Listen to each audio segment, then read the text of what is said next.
चेन्नई की व्यस्त सड़क पर ड्यूटी के वक्त महिला सफाईकर्मी पद्मा को एक थैला पड़ा मिला। भीतर झांका तो 45 लाख रुपए की सोने की ज्वेलरी देख वह चौंक गई, लेकिन लालच का कोई भाव उनके मन में नहीं आया। सीमित आमदनी और साधारण जिंदगी के बावजूद पद्मा ने बिना देर किए ये थैला पुलिस को सौंप दिया। सफाई करते वक्त पद्मा की नजर सड़क किनारे पड़े एक बैग पर पड़ी। आमतौर पर लोग ऐसे बैग को या तो अनदेखा कर देते हैं या उसे कबाड़ समझकर आगे बढ़ जाते हैं, लेकिन पद्मा को कुछ अजीब लगा। उन्होंने झाड़ू रोकी, बैग उठाया और झांक कर देखा। जैसे ही बैग खुला वह सन रह गई। अंदर सोने के गहने थे, हार, कंगन, चूड़ियां, चमक ऐसी की आंखें चौंधिया जाएं। पल भर के लिए पद्मा के हाथ थम गए। मन में सवाल आया, इतना सोना आखिर किसका होगा? गहने लगभग 45 लाख रुपए के थे। इतनी बड़ी रकम जो किसी की पूरी जिंदगी बदल सकती थी, लेकिन यहीं से पद्मा की कहानी खास बन जाती है।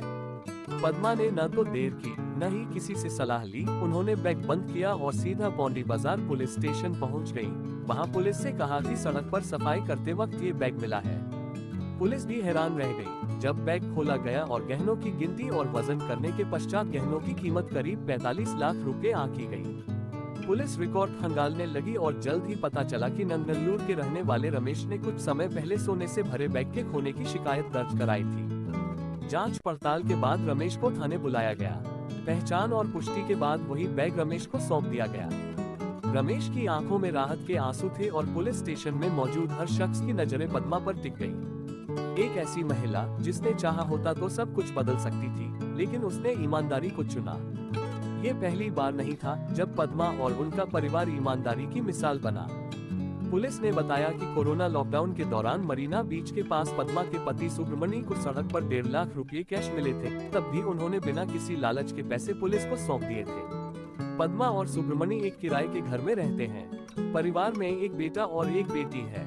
सीमित आमदनी में घर चलाना आसान नहीं, लेकिन दोनों एक मिसाल है। पद्मा की इस ईमानदारी की चर्चा जल्द ही पूरे चेन्नई में फैल गई।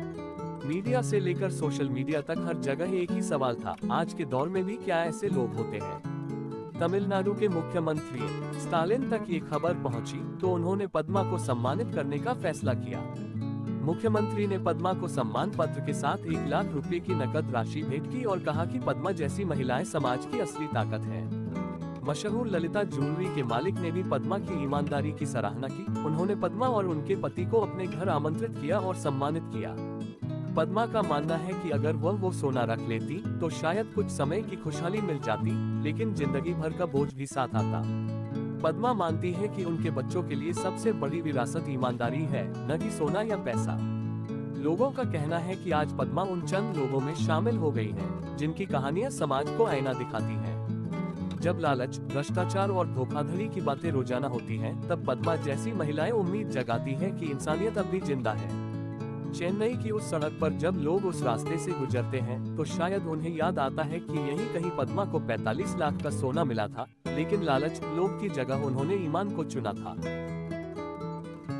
चेन्नई की व्यस्त सड़क पर ड्यूटी के वक्त महिला सफाईकर्मी पद्मा को एक थैला पड़ा मिला। भीतर झांका तो 45 लाख रुपए की सोने की ज्वेलरी देख वह चौंक गई, लेकिन लालच का कोई भाव उनके मन में नहीं आया।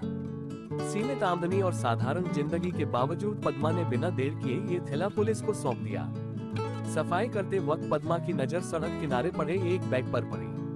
आमतौर पर लोग ऐसे बैग को या तो अनदेखा कर देते हैं या उसे कबाड़ समझकर आगे बढ़ जाते हैं, लेकिन पद्मा को कुछ अजीब लगा। उन्होंने झाड़ू रोकी, बैग उठाया और झांक कर देखा। जैसे ही बैग खुला वह सन रह गई। अंदर सोने के गहने थे, हार, कंगन, चूड़ियां, चमक ऐसी की आंखें चौंधिया जाएं। पल भर के लिए पद्मा के हाथ थम गए। मन में सवाल आया, इतना सोना आखिर किसका होगा? गहने लगभग 45 लाख रुपए के थे। इतनी बड़ी रकम जो किसी की पूरी जिंदगी बदल सकती थी, लेकिन यहीं से पद्मा की कहानी खास बन जाती है। पद्मा ने न तो देर की न ही किसी से सलाह ली। उन्होंने बैग बंद किया और सीधा पौंडी बाजार पुलिस स्टेशन पहुंच गई। वहां पुलिस से कहा कि सड़क पर सफाई करते वक्त ये बैग मिला है।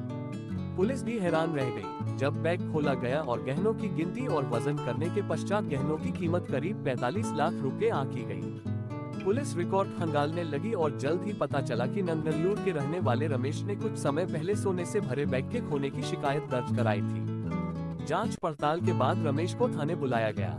पहचान और पुष्टि के बाद वही बैग रमेश को सौंप दिया गया। रमेश की आंखों में राहत के आंसू थे और पुलिस स्टेशन में मौजूद हर शख्स की नजरें पद्मा पर टिक गईं। एक ऐसी महिला जिसने चाहा होता तो सब कुछ बदल सकती थी, लेकिन उसने ईमानदारी को चुना। ये पहली बार नहीं था जब पद्मा और उनका परिवार ईमानदारी की मिसाल बना। पुलिस ने बताया कि कोरोना लॉकडाउन के दौरान मरीना बीच के पास पद्मा के पति सुब्रमणी को सड़क पर 1.5 लाख रुपए कैश मिले थे। तब भी उन्होंने बिना किसी लालच के पैसे पुलिस को सौंप दिए थे। पद्मा और सुब्रमणी एक किराए के घर में रहते हैं। परिवार में एक बेटा और एक बेटी है। सीमित आमदनी में घर चलाना आसान नहीं, लेकिन दोनों एक मिसाल है। पद्मा की इस ईमानदारी की चर्चा जल्द ही पूरे चेन्नई में फैल गई। मीडिया से लेकर सोशल मीडिया तक हर जगह एक ही सवाल था, आज के दौर में भी क्या ऐसे लोग होते हैं? तमिलनाडु के मुख्यमंत्री स्टालिन तक ये खबर पहुंची तो उन्होंने पद्मा को सम्मानित करने का फैसला किया। मुख्यमंत्री ने पद्मा को सम्मान पत्र के साथ 1 लाख रुपए की नकद राशि भेंट की और कहा कि पद्मा जैसी महिलाएं समाज की असली ताकत हैं। मशहूर ललिता ज्वेलरी के मालिक ने भी पद्मा की ईमानदारी की सराहना की। उन्होंने पद्मा और उनके पति को अपने घर आमंत्रित किया और सम्मानित किया। पद्मा का मानना है कि अगर वह वो सोना रख लेती तो शायद कुछ समय की खुशहाली मिल जाती, लेकिन जिंदगी भर का बोझ भी साथ आता। पद्मा मानती है कि उनके बच्चों के लिए सबसे बड़ी विरासत ईमानदारी है, न कि सोना या पैसा। लोगों का कहना है कि आज पद्मा उन चंद लोगों में शामिल हो गई है जिनकी कहानियां समाज को आईना दिखाती हैं। जब लालच, भ्रष्टाचार और धोखाधड़ी की बातें रोजाना होती हैं, तब पद्मा जैसी महिलाएं उम्मीद जगाती हैं कि इंसानियत अब भी जिंदा है। चेन्नई की उस सड़क पर जब लोग उस रास्ते से गुजरते हैं तो शायद उन्हें याद आता है कि यहीं कहीं पद्मा को 45 लाख का सोना मिला था, लेकिन लालच, लोभ की जगह उन्होंने ईमान को चुना था।